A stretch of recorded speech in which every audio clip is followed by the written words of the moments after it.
Okay, so we are beginning with Professor Green from Emory University, who will be talking about religious freedom, secularism, and gender equality, comparing France and Quebec, who you would think, speaking French, must have the same position, but then it's not really the same French. So, if you will look at Professor Green's biography, you will see that she is everything: scholar, teacher, researcher, writer, and editor, law, religion, ethics, human rights, and world affairs. So there's very little left out. Jane of all trades, mistress of none, I guess. But it doesn't say anything here about gender, so I suppose you're bringing in another field to all of this, and we're very happy to be able to have you with us. And Berucha haba, welcome, and please, so we have 20 minutes, Yes. Okay, so we'll try to. And please let me know when I have 5 more minutes. Okay, I'll do that. Okay, well, I'm delighted to be here, and I was actually recommended to be here by John Whitty, who I got a note from last night, who said that he is glad to hear that this is happening and wishes us all the best at this conference. One aspect of my biography that's sort of buried in the middle there is a project called Religion, Rights, and Recognition of Identity that kind of came out of a period when I was back at Emory from 2007 to 2010 and was the basis of a research fellowship proposal that I wrote that got me to the Kroc Institute for International Peace Studies. There's also a book proposal that I have before Oxford University Press, and it's passed the sort of preliminary barrier, although in some ways the most positive, but also the most critical and the longest recommender, also wants a lot of theory up front about recognition. And I'm not sure how I feel about that, because I'm a sort of inductive thinker, and I have case studies and then build the theory. But in any case, these terms of my proposal from which this paper derives, what is identity, what is recognition, how do these relate to equality? I'm not going to say anything directly about that right now, but we can definitely take it up in the discussion. And I'll just say that the case studies in this larger project were, first of all, Nigeria. I mentioned this conference in Africa in 2008 that was kind of an epiphany for me.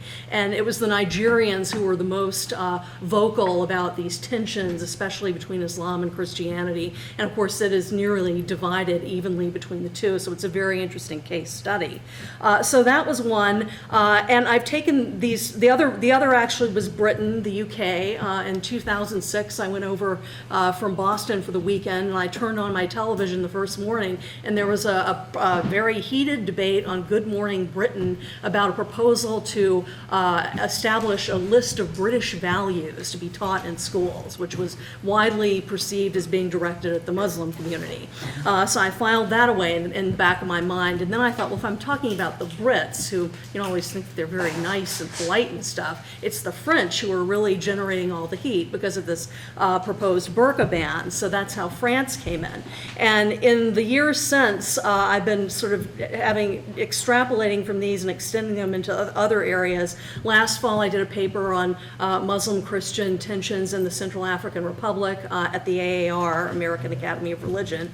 I also did a paper on Quebec and the Charter of Values that they proposed in 2010, which was defeated last year when the party that proposed it lost the elections.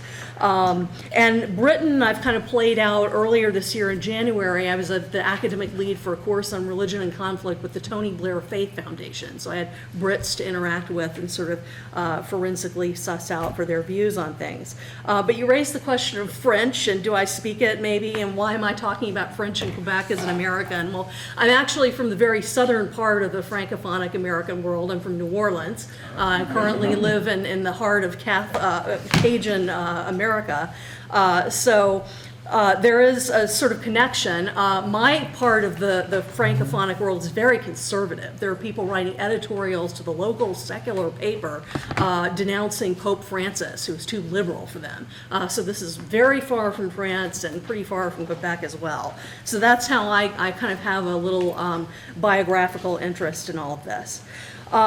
So France, this particular case study of mine, I was actually really bored initially with the whole veil concept. I mean, veils in Turkey, veils in France. What more can be said about this?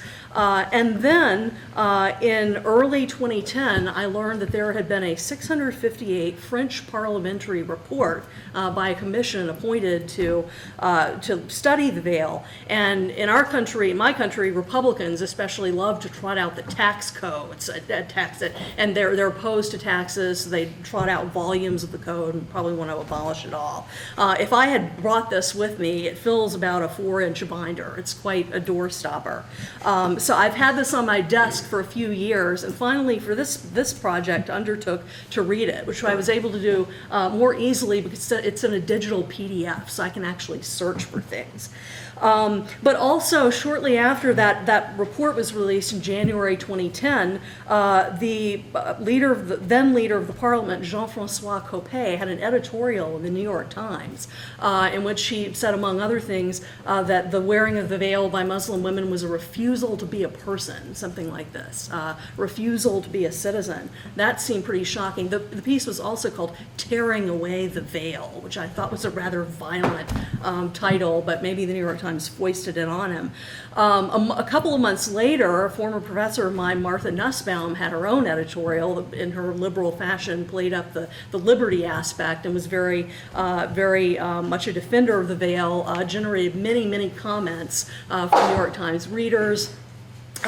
And actually she wrote a second piece and it generated even more comments. So, this is in the front pages of the New York Times, which I've told some of you has become my major source of academic ideas in some ways. So then in 2013, early 2014, it was then that I heard about this proposal in Quebec, just a month before it was defeated. But that made me wonder, what's happening in Quebec? Are they trying to be Frencher than the French? What's going on here?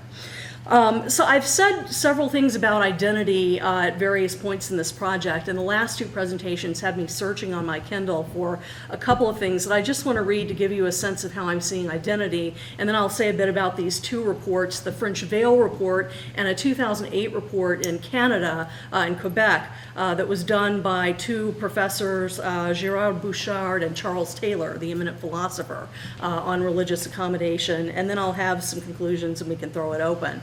But on the identity thing, I actually presented portions of this veil case about a week and a half ago at the Law and Society Association in Seattle. I was there by the invitation of a colleague who had seen something that I posted on Facebook and he liked it.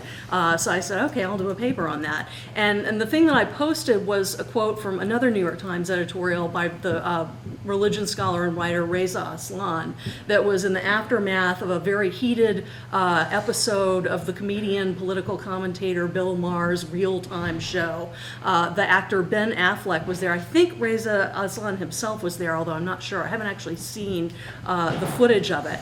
But Maher launched into one of his tirades against Islam and its violence and its terrorists, and apparently Ben Affleck tried to vigorously defend Islam. So after that, Reza Aslan wrote in the New York Times, there is a real lack of sophistication on both sides of the argument when it comes to discussing religion and violence. On the one hand, people of faith are far too eager to distance themselves from the extremists in their community, often denying that religious violence has any religious motivation whatsoever. This is especially true of Muslims, who often glibly dismiss those who commit acts of terror in the name of Islam as not really Muslim. On the other, critics of religion tend to exhibit an inability to understand religion outside its absolutist connotations.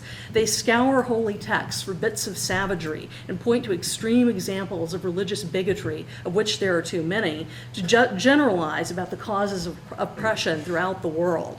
What both the believers and the critics often miss is that religion is often more a matter of identity than it is a matter of beliefs and practices. The phrase, I'm a Muslim, I'm a Christian, I'm a Jew, and the like, is often not so much a description of what a person believes or what rituals he or she follows, as a simple statement of identity, of how the speaker views his or her place in the world.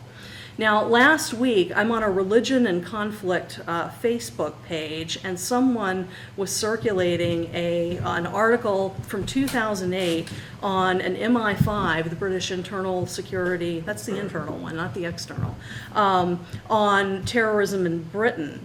And in this one, the description of the report says, far from being religious zealots, the large number of those involved in terrorism do not practice their faith regularly. Many lack religious literacy and could actually be regarded as religious novices.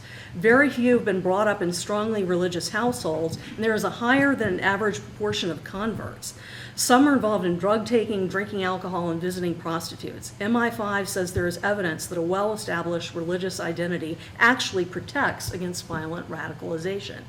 And then the final thing that I'll read is actually from a book that I started reading a few months ago by a historian, Andrew Husey. The book is called The French Intifada, The Long War Between France and the Arabs. And after reading this passage, I almost gave up this project of trying to understand France. In chapter 5, there's a description of the conquest of Algeria on June 14th, 1830. And Husey says, the so-called Battle of Sidi Farouk had been carefully stage managed a long time before by authorities in distant Paris. French spies in Algeria, originally sent there by Napoleon, had chosen a spot for landing and had informed military planners in Paris that as long as the expeditionary force was large, a victory was a foregone conclusion. Members of Parisian high society had sailed on pleasure ships from Marseille to watch the bombardment, which had been planned as an extravagant fête galante, a fashionable form of amusement popular with the sophisticated French elite in the late 18th and 19th centuries. It usually combined a theatrical display and a garden party, and was most refined in the grounds of the Palace of Versailles, where dramatic lighting heightened the unreal and poetic atmosphere. The show on the beaches of Sidi Farouk had both a political and an aesthetic significance. It was a demonstration of the technological might which would reveal to the world the overwhelming superiority of French civilization. So there's the story of the French having a conquest and colonialism as spectacle.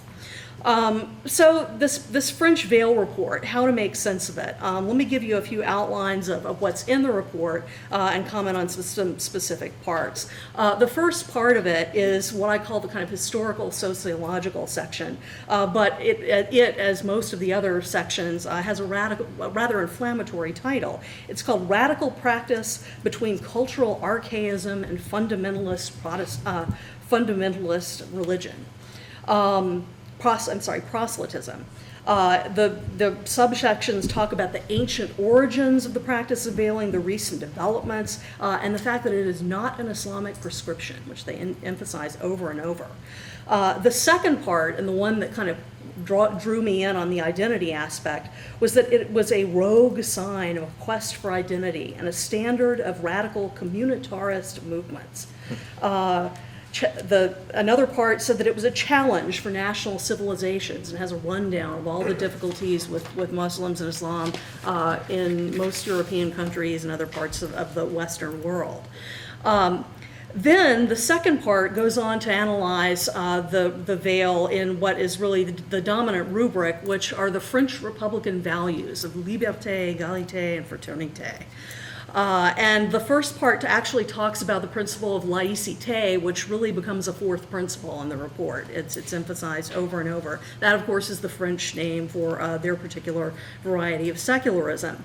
So the first part deals with liberty, and it talks mostly about freedom of dress. There's a strong emphasis on minors and the possibility that girls will be forced to wear this. But it moves very quickly into the section on equality, which was the one that I focused on here. In fact, I'm going to skip ahead a bit but come back to equality. When I first started considering this issue, particularly in light of the Copé editorial and this inflammatory refusing to be a person language, I was most interested in the fraternité, the fraternity aspect of it, which they describe as masking the face to exclude the other, and refusal of vivre ensemble, living together, one of many interesting French phrases that pepper the report. But with the invitation to come to this conference, I thought maybe I'll take a look at the equality passages and see what's going on there. So I got onto my nice PDF version and started searching all of the references to equality, and found lots of inflammatory stuff there. There's an opening passage where the commissioners call the veil an example of barbarism and subservience.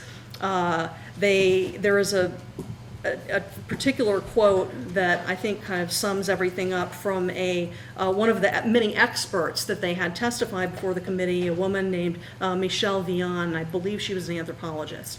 And she said, drawing on the image of the Trojan Wars, the veil, stigmata of discrimination, of separation, and sexual fantasies makes women the property of their husbands and has the objective of rendering them untouchable to other men, even doctors. The conspicuous display of an archaic branding, possessive and obsessive of the female body, is the Trojan horse of political Islam, which demonstrates its capacity to occupy spaces and spirits. This strategy of taking control of women's bodies through obedience to a celestial dress code of good conduct is unacceptable! Exclamation point. And many of the testimonies, especially by activists, especially by feminist activists, are like that. There is an emphasis, and I've got my table of contents up here so you can see these words.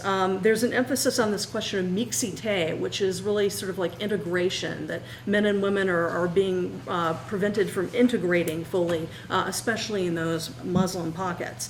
Inferiorisation, this internalization of subordination that they see women wearing the veil undergoing. And finally, a real big French term for the French, communitarism, which is usually translated as communitarian, but it's this profound French fear of any sort of sub-unit of society. I mean, in the US, we have Irish Americans and Italian Americans, and everyone wants to be a hyphenated American, but not in France. You have to just be French. It's this overwhelming, overarching public rubric.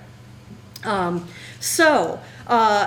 just put a few, the numbers up there under C, 2C, are some paradoxes. The report goes back and forth rhetorically. Is the veil modern or is it ancient? Is it religious? Is it cultural? Choice, coercion, individualism, communitarianism, public, private? Does it reveal or conceal? Actually, the last one is one that I kind of imported to it, read into it.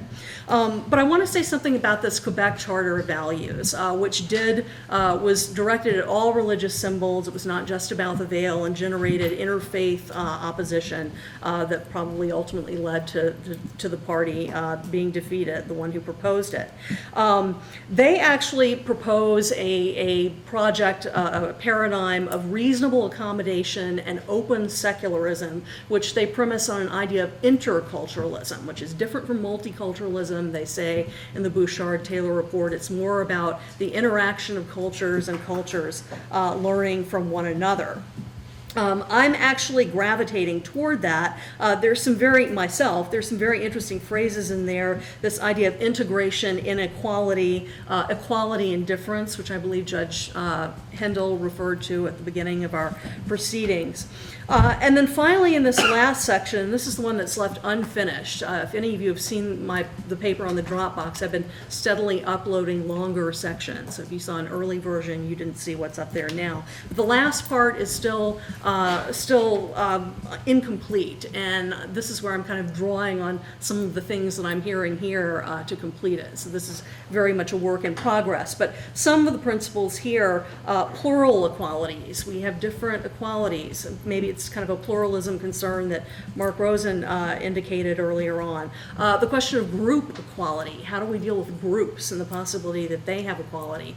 This is where I've learned from Natan Lerner, reading a lot of his writings on group rights, which are still very challenging for liberalism. This integration, difference, and interculturalism, equality and difference together. I think that's an interesting thing for us to visit and play with. And finally, gender and religion and secularism and equality, these kind of go together, but there's a very interesting anthology that I actually just reviewed for the Journal of Law and Religion. I think it's actually up on the Cambridge site, of a book edited by Linnell Cady and Tracy Fessenden at University of Arizona on gender, the secular, and the politics of sexual difference, in which they argue basically that secularism has not been good for gender equality. It has tended to lump gender and religion together, women and religion together in a particular way, but not in a way that necessarily increases their equality. In fact, one of the French contributors to that volume has a particular phrase that she uses to describe proceedings and documents like the French Veil Report. She calls them anti-sexist patriarchy, this project of saving women from themselves, sort of. But I want to conclude with one final statistic, which is that when I went through the list of 209 people who testified before the committee, I was shocked to find that it was 66% men, 33% women, 24% Muslim, 9% Muslim women, and only 3% that I could identify from looking them up on Google who either wore the veil themselves or did social work in communities with women in the banlieue, and were indicated in various writings that they were supportive of women and their need to sort of, if they get away from the veil, to do so in a gradual way. So that was shocking. And I guess there's one final note that I'll mention. As I was writing all of this, there was another New York Times, not an editorial, but an article on a supposed phenomenon of ultra-Orthodox Jewish men refusing to sit next to women on planes. And I encountered this article very early in the morning, and it had already generated almost 600 comments. It's now gotten almost 3,000 comments. And there are very few defenders of this practice, apparently including among the ultra-Orthodox community. But that was actually something that I responded to as maybe a real problem of gender equality. My overall conclusion about the French Veil Report is that this is just a rhetorical strategy for them in service of this larger goal of this overwhelming French public version of secularism known as laïcité. So I'll end with that.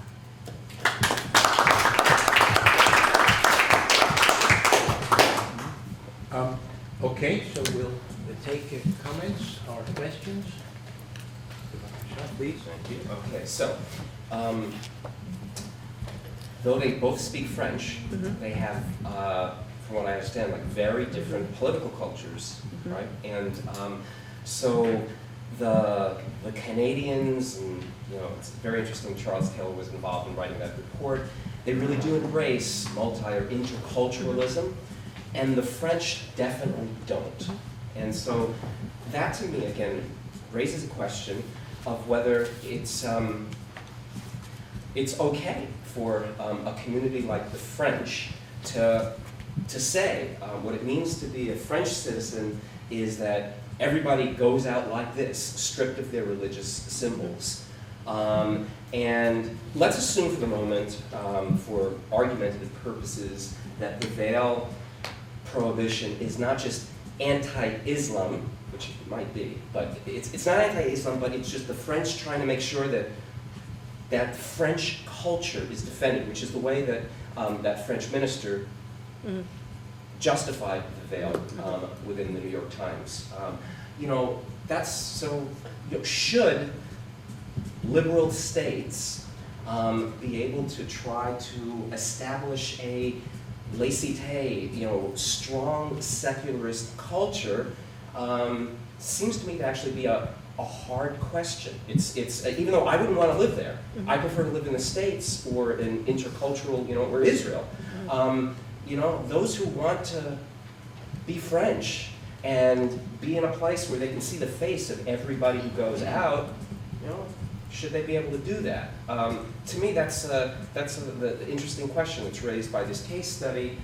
I'm inclined presently to the more the merrier, to allow the French to be the French.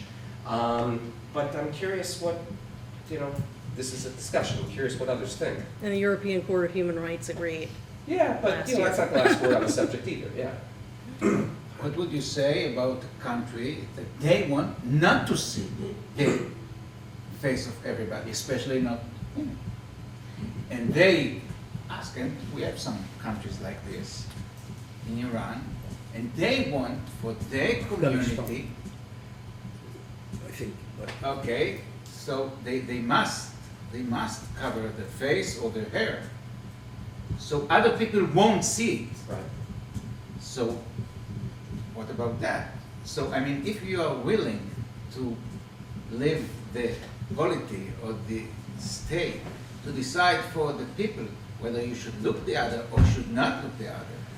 So I don't think, from a liberal point of view, it would be easier, I think, to resist such a enforcement, not to see people. I would say the same thing. You should not accept a state that would say you must look at everybody. So I think, from liberal point of view, you should leave people to dress what they want. And if someone wants to be able, that his face would be can be looked at, fine. And if not. So I won't be such liberal towards non-liberal like that. Okay. I just wanted to add something to the comment. In Iran, it was prohibited by law, not to have a veil. And if a woman, even a Jewish or a Christian woman, hadn't a veil, she risked 72 Lashes. Yeah, lashes, exactly. So it's really interesting. The question of veil is interesting because in the European countries like France or Switzerland, you are not allowed, and Iran, it's just you the have to, yeah. I can insert some comments here. Yeah. I mean, just some things that I'm hearing here. Of course, there's a very interesting, many differences between the French and the Quebecois. The one that I think is most interesting is the Quebecois, of course, have this experience of being the majority in their province, but a minority in the country. And in fact, there are several times in the Bouchard-Taylor report where they call their fellow Quebecers to remember that and draw on that sense to have an empathy with the Muslims in their midst. The question of seeing the face of people, I mean, that's, they quote Emmanuel Levinas in the French report about the face being the mirror of the soul. And that's a real barrier for people. And I have to say, there's been a little evolution. When I was in South Africa in 2008 for that conference, I also saw for the first time a woman wearing the niqab. She was one of the Cape Malay community. And I admit to being shocked by it. Now, in 2011, I was shopping in Chicago at a boutique store that I like, and this woman offered to assist me. She was wearing a hijab, not face covering. But I walked out of the store, I was just browsing, and I started thinking, I think I know that woman. Her voice sounds familiar. And I realized that she had worked in another Chicago store and was now back at the store that I was at and wearing a veil. And I went back to the store and talked to her. She's wearing a hijab or a niqab is a No, a veil, hijab, right? yeah. The The hijab- niqab is the face covering. The hijab covers the head and shoulders. But not the face. Right. And I mean, I deliberated, should I should I ask her something about it? Like, what does this mean? I mean, or is that appropriate? Is it private? And then it's fortunate that I was stranded at the Paris airport for 5 hours 2 days ago, because I also saw a woman wearing the full niqab there, and she was just walking down through the terminal, and I wanted to say, you go, girl. I mean, I was really kind of excited to see that. But I had this conversation with a couple of colleagues at our Namibia conference, a French, an English-Canadian colleague who is currently living in France, and an American colleague who's living in Morocco. And we were talking about this, and the Canadian living in France just said, oh, you have to be able to see the person in conversation. It's just impossible to relate to someone. And I said, well, what makes you think that she's not communicating with the veil? I mean, isn't the veil a kind of communication? Something about her religious faith, I mean, something about her identification with her ethnicity. I mean, who's to say that, to me, the veil communicates something. I'm not sure what it is, but we had gotten this sort of heated discussion, and finally I just said, look, I don't have the expectation. I guess this is what I learned from my encounter with my friend in the store. I don't have this expectation of being comfortable in all my social relationships. I think maybe sometimes it's actually good to be uncomfortable and to have to think. And this woman wearing the veil made me think about the veil in a different way and what it might mean. And that, for me at least, was the basis of finding some empathy for it. But that's all I'll say on that for now. Other? Yes, please. I have two remarks about the discussion. If you have those words like freedom of religion and equality, the first remark would be about the comparison between France and Iran.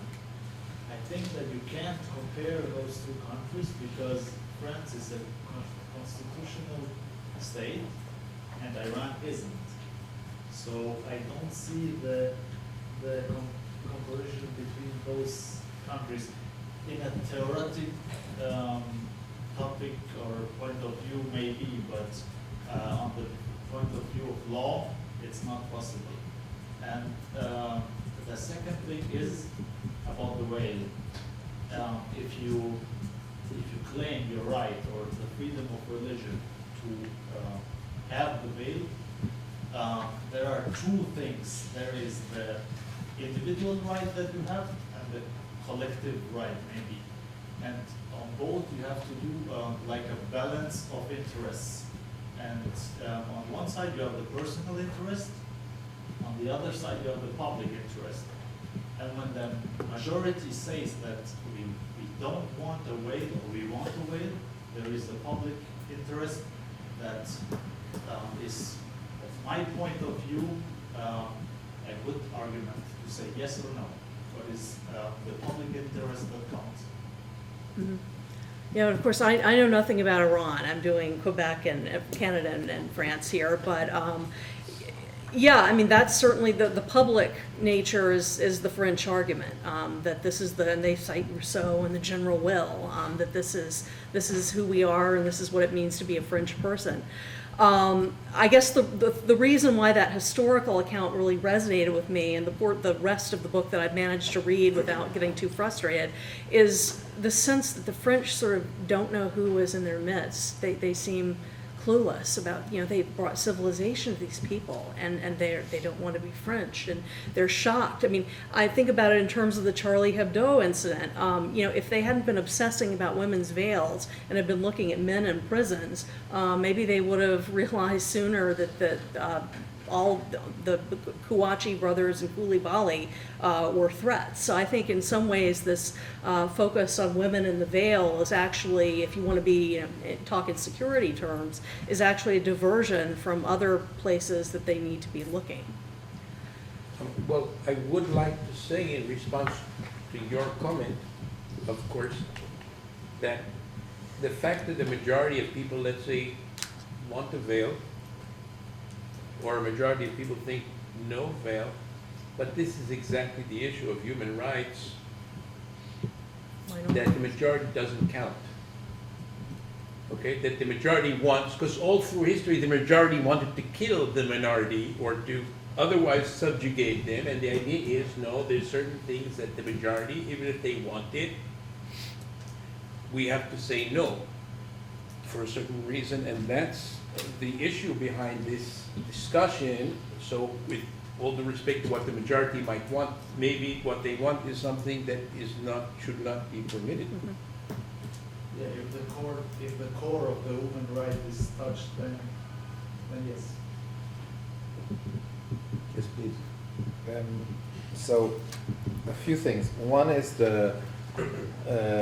another difference between Quebec and France is the double or 3 times or 4 time minority. So we have a minority within a minority, within a minority, within a minority, and all the literature and dynamics about how that works out, and the image of France of seeing this as a simple double minority. So we have the Muslim minority who do or not oppress women within a French majority, but we don't have this complication of a double minority or whatever.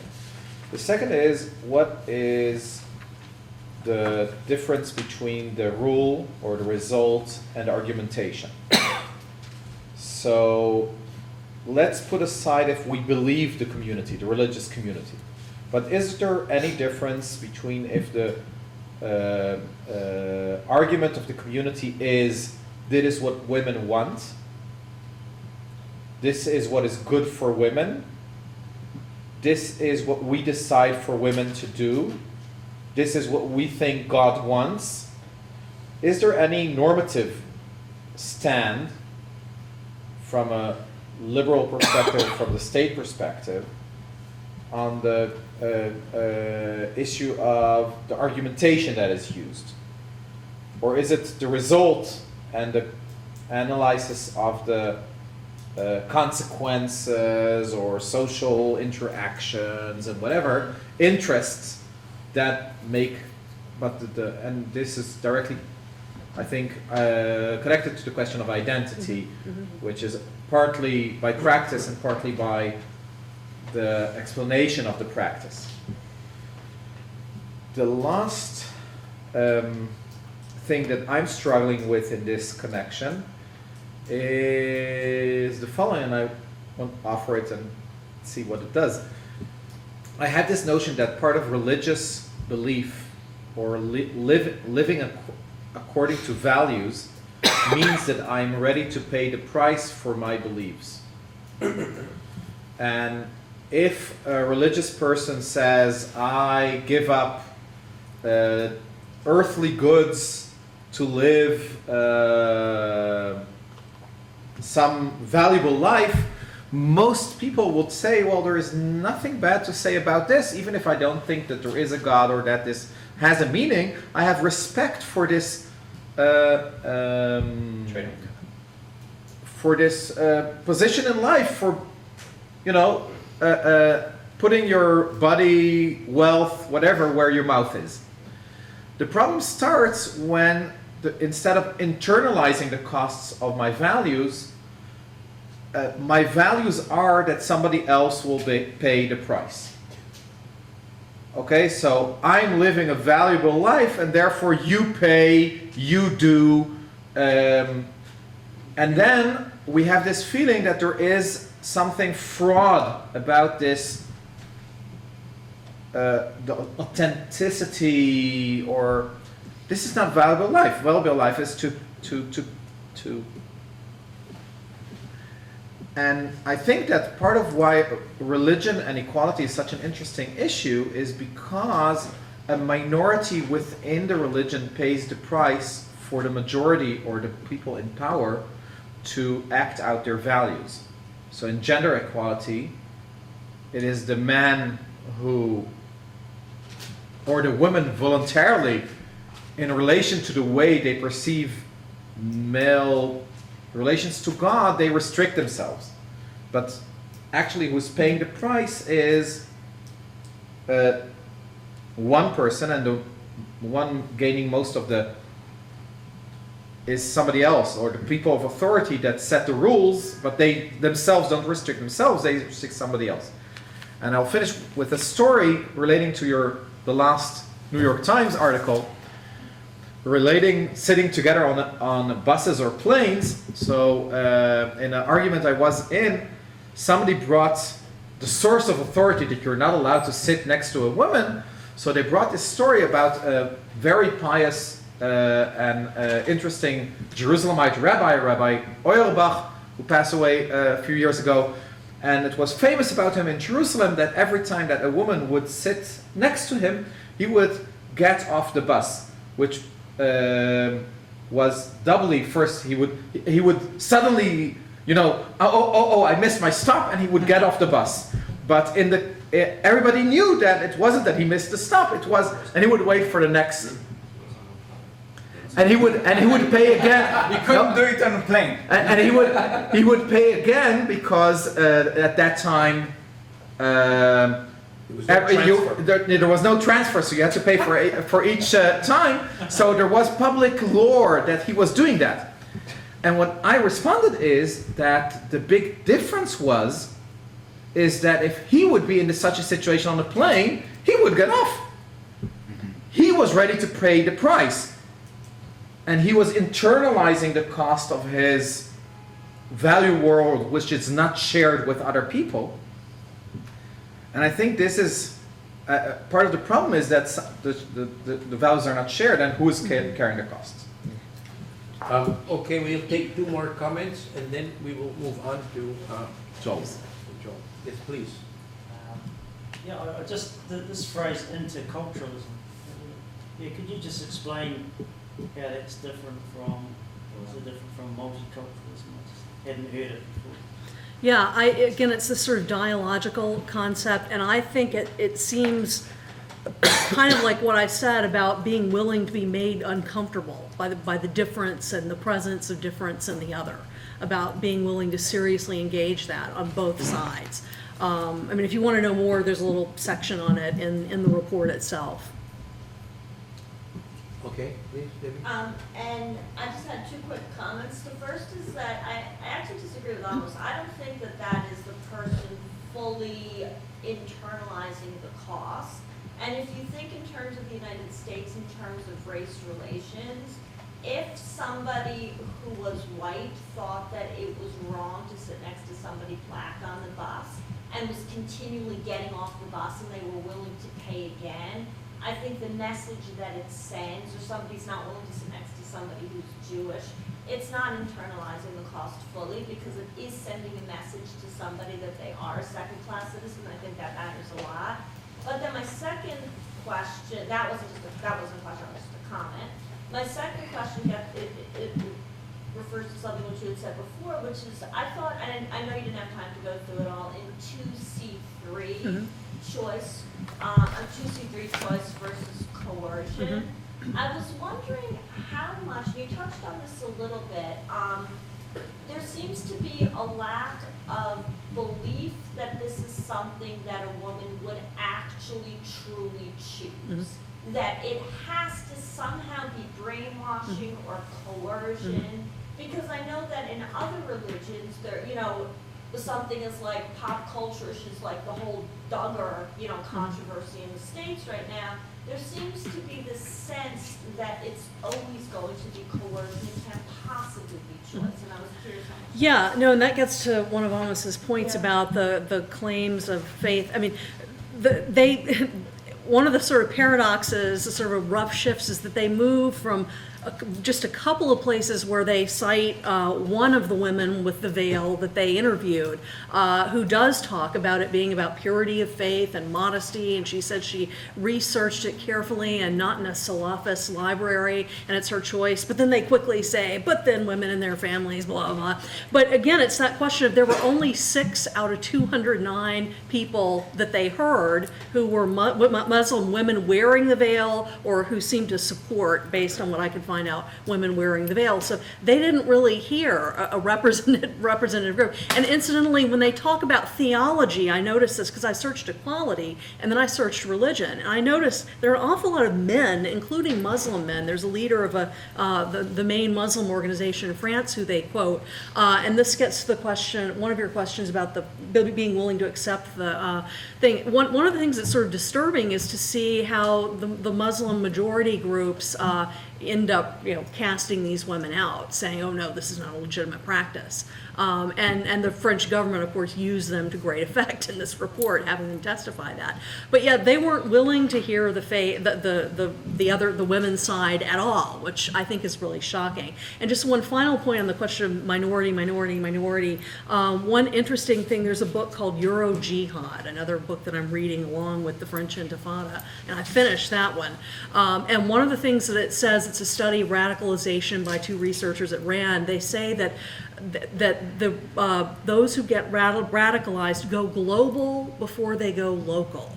They encounter in their own communities discrimination, intolerance, and so they look abroad to the communities from which their parents came, or to someone on the internet, maybe over at the Islamic State, and then they sort of bring that back home, and that's when you need to get worried.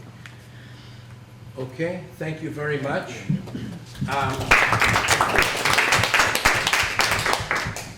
Okay, so I must say that last week there was another conference here which was about the influence or the reflection of non-Jewish law on Jewish law in various countries of the world, and we issued a call for papers. And it so happened that 3 persons independently suggested to write about the influence of Tunisian law on the Jewish community in Tunisia. And I think this was the first time in history that there was ever at an international conference a session about the Jews of Tunisia. And like statistically, it's very unreasonable that that should happen, but it happened. And as Chaim and Amos know, one of the things that I'm very happy about in the journal and in the conferences is that some people have the idea of an international conference in Israel. It will include people not only from Israel, but also from the United States, including not only Massachusetts, but also Vermont. Then it's really international. Then a broader vision is it will have also people from United Kingdom, maybe from Europe. Okay, so it's always, I'm very happy that we have people from, if it's a global international conference, let's have people from all over the world, then it's really global. So I'm so happy that we have people from India, from China, and in previous conferences we have people from Africa and so on. However, this is the first conference we've ever had 2 people from New Zealand. What is the statistics of that, okay, in Israel to have in one conference 2 people from New Zealand? Especially So, because there's only four people in New Zealand.